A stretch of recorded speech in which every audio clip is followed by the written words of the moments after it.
So I immediately see those plots and I'm like, what is going on in the mind of the people that lost 30 kilos on each side of those diets? They got to think that this low fat or low carb, they got to think it's absolutely magic, right? Yeah. And then you think about that and all of these people exist on social media, that whole spectrum exists. And then what about the person who goes on vegan or gains 20 pounds over this entire, with the dietitian helping them? It's crazy. You've seen those. There are some people, particularly the anti-low carb people. Like, I'm thinking of one in particular. I don't know if they spend as much time on social media as they used to, but basically they went low carb and gained weight and got super mad about it. And then just like it turned into their life's mission to try and say that that low carb is BS and nobody should do it or whatever.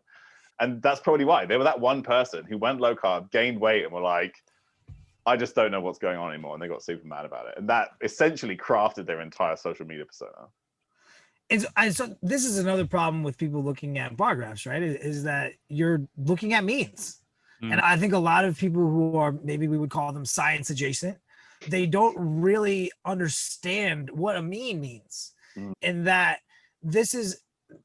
why the Vayum trial out of AJCN in 2017 was so cool, because they had all their individual graphs on what happened on a low carb and low fat diet. And everyone lost weight in that study, everyone. But the cholesterol changes were crazy. Like you had, like on average, the low fat group had their cholesterol dropped on average. But there was one dude who went on a low fat diet, cholesterol went through the roof, like 60% increase. And then on average, the low carb group was higher fat. Their cholesterol went up a little bit, but you still had folks who their cholesterol went down in that low fat group. So I think and Tommy or Mike speak to this, is that this difference between means and individual responses is a really big deal.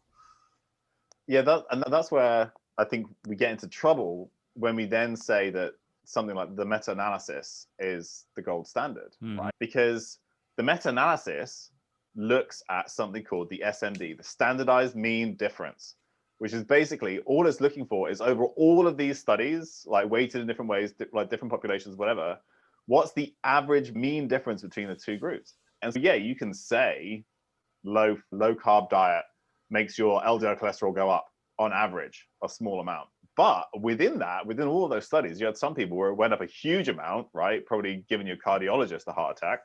And some people where it went down a load.